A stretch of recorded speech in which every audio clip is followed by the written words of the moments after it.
You can now support Ghost Maps on Patreon. Simply look for We Are HANTU or click the link in the description.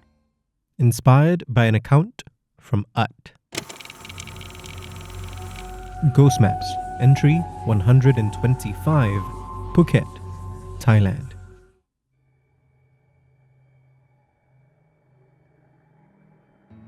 I'm speaking with a very recognizable television personality at a coffee shop along Paya Lebar. He's been sharing with me stories that he's picked up during his time as an actor and a host. Which is why, to keep his identity a secret, I've been calling him the host. He also has the third eye, which makes it easier for me. After all, he can provide both the person and the spirit's point of view. That said, the last two stories he shared have involved demons and deities, which is why he's only been able to relate the human's side of them. I promise, however, that mine's a lot more well-rounded, he says, with a smile.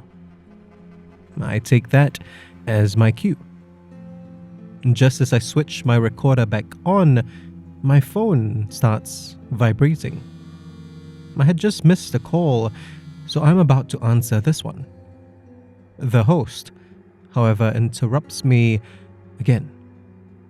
"Oh man, I'm not even sure where to start," he says, with just a hint of sarcasm.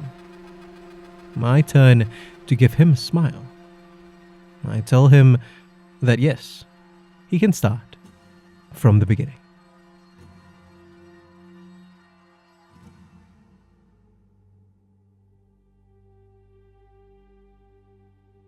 The host was in Phuket back in 2005 to cover the city's nightlife for a regional lifestyle channel.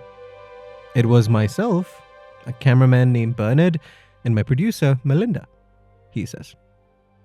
As expected, they would set out in the evenings and not return back to their hotel till around 4 a.m. at the latest. I was much younger back then, obviously, but even so, we were all exhausted by the time we got back, he says. And it certainly didn't help that their accommodations weren't exactly what they had planned. Something had screwed up along the way. They were originally booked for a 4-star hotel. Somehow, they ended up in a refurbished shophouse. The host reminds me that he has the third eye. He didn't see anything for the first 2 nights of their 3-night stay.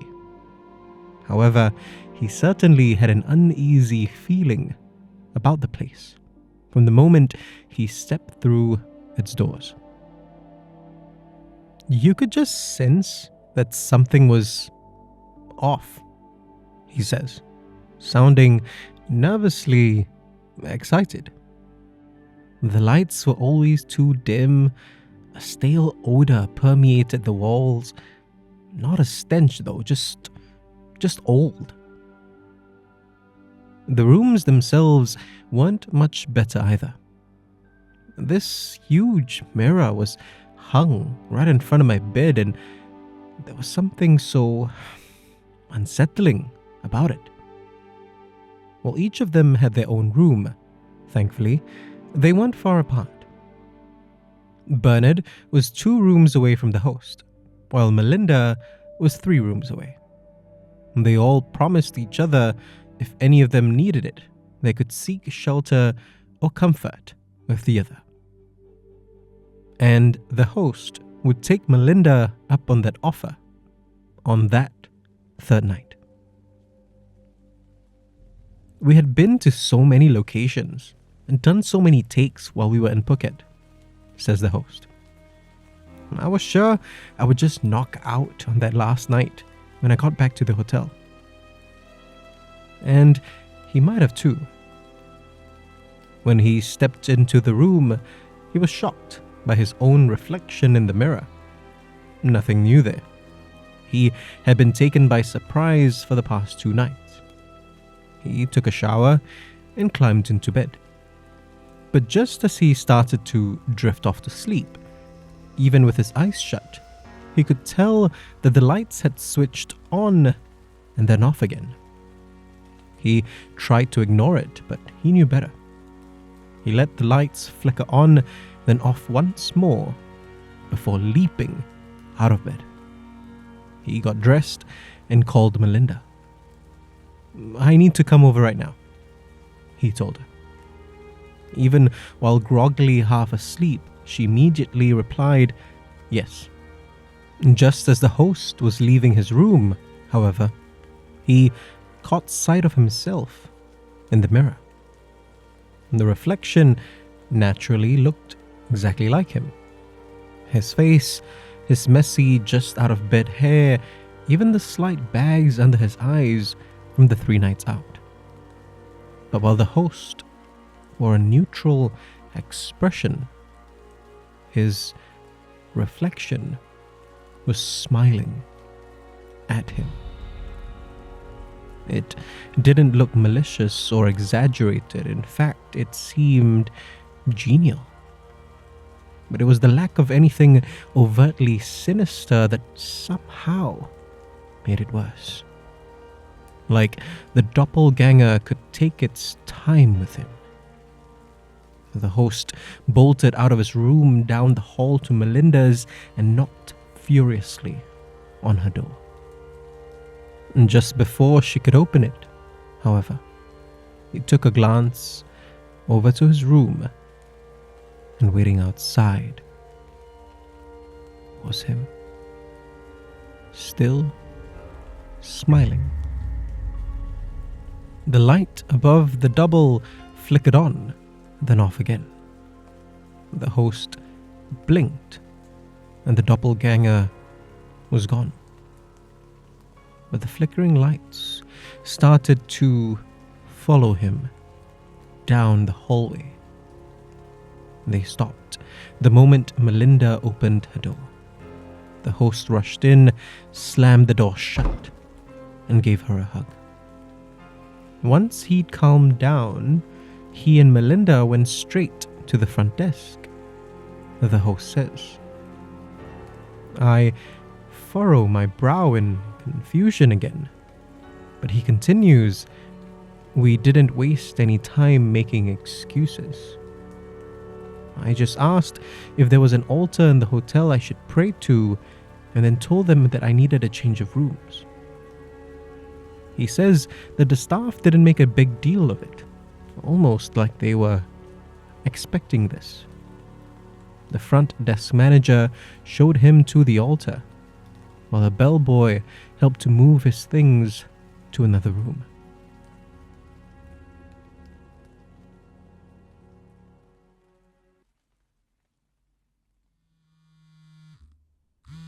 I'm about to ask him whether anything happened in that new room when my phone vibrates again. This time, I make it a point to excuse myself and check to see who's calling. I look at the caller ID and everything suddenly falls into place. "So, you know what I am, I guess," the host says. I'm not looking at him though. Instead, I'm reading the name on my phone's caller ID over and over. It's from the host. And if he's calling me while also sitting here, then the story of the host's doppelganger hasn't ended yet. I look up at what I thought was the host. I can see it now. It looks too perfect. Everyone jokes that the host has always looked young. However, I can see that whatever's sitting across from me now looks just like the host, only from 2005. He was held up at a chute, the doppelganger says with a smile that's eerily genuine. I ask it if anything it's told me tonight was true, and it nods.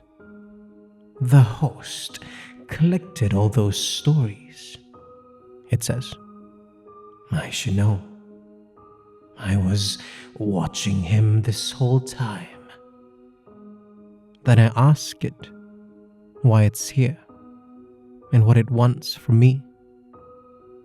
It's not really you that I'm after. I'm just taunting him, really, it says. But since I'm here, a little word of warning. With your third eye open, you're going to meet lots more beings like me. Its smile dips into a scowl, and for a moment, I think I see the true face of this entity. A warped mirror image of the host. And not all of these beings are going to be as friendly as me, it says, then stands up and walks. I'm sitting in stunned silence for less than a minute, when from the other direction I see the host walking towards me. The real host this time. He apologizes profusely as he takes a seat. The same seat his double was just sitting in. I tried calling you a couple of times, he says, but you weren't picking up your phone. I figured I'd just come by to make sure you're all right, since you didn't read my messages too. He tells me just what his doppelganger had said. He was held up at a chute. He then asks if I want to hear his stories tonight, or since it's pretty late, we could reschedule. I put on my best smile and say that he must be tired. He should get some rest. He apologizes again and says that dinner's on him next time. We both stand up and shake hands. Then he heads off in the same direction that the doppelganger did, leaving me wondering if I can use any of these recordings at all. To all our fans and listeners, thank you for supporting Season 2 of Ghost Maps. We'll be taking a break until late February 2025. But don't worry, Dead Air will continue to go online every 13th of the month. If you want to discover more of Southeast Asia's other side, subscribe now and follow us on social media. You can also be one of our supporters on Patreon. Look for We Are HANTU or click the links in the description. Ghost Maps is a HANTU production created by Kyle Ong and Wayne Ray, with art direction by Jolene Lim, and recorded on Audio Technica mics.